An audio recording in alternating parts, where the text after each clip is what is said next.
Now here, so working on our close guard kind of game plan here.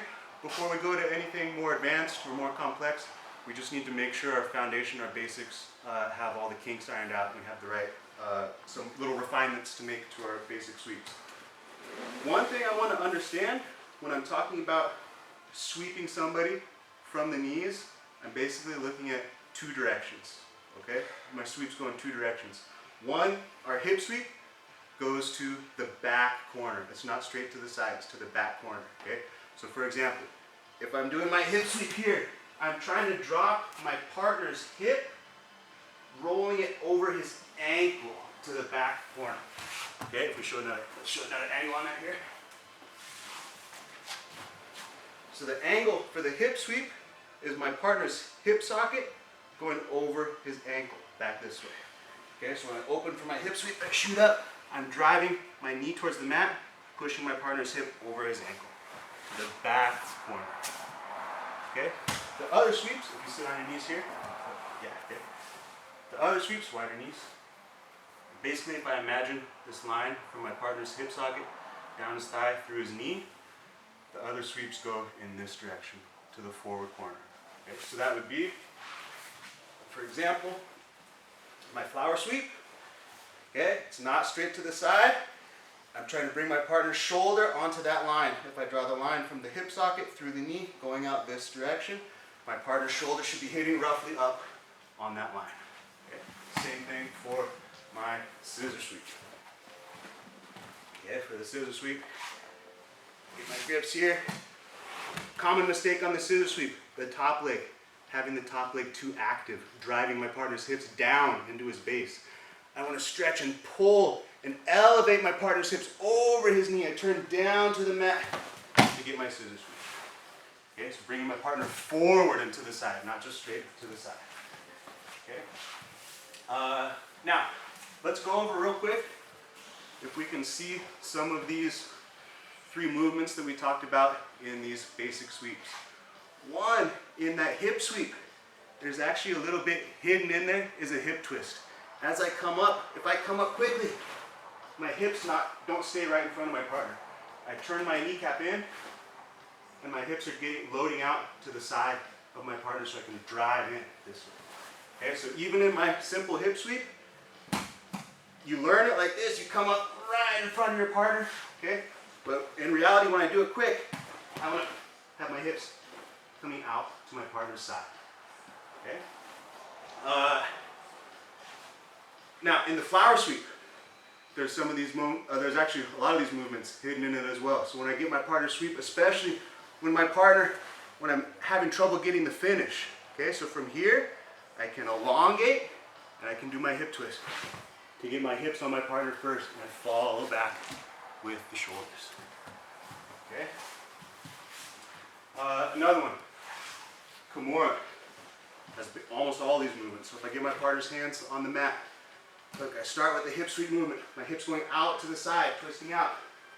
As I come back down, I bump my partner with the flower sweep type of movement.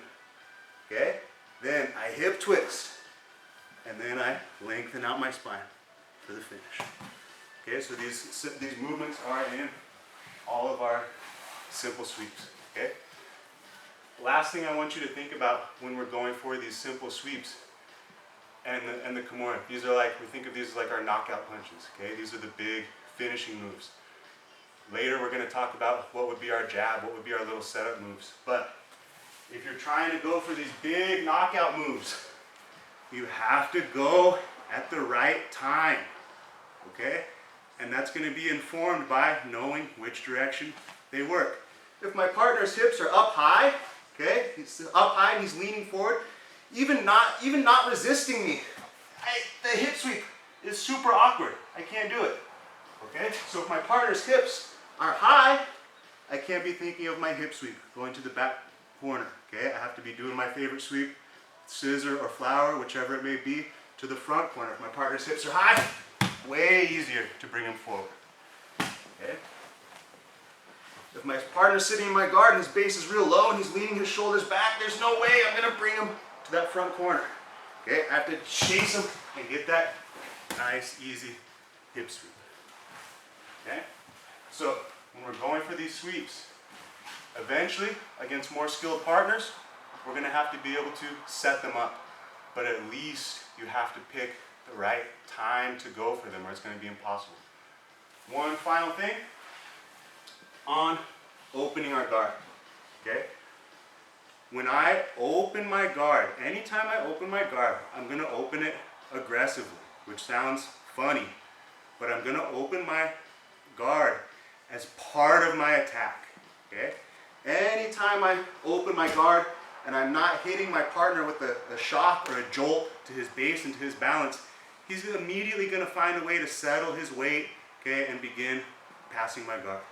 So, my favorite example, my best example from flower sweep, when I open my guard, I'm trying to jolt my partner immediately.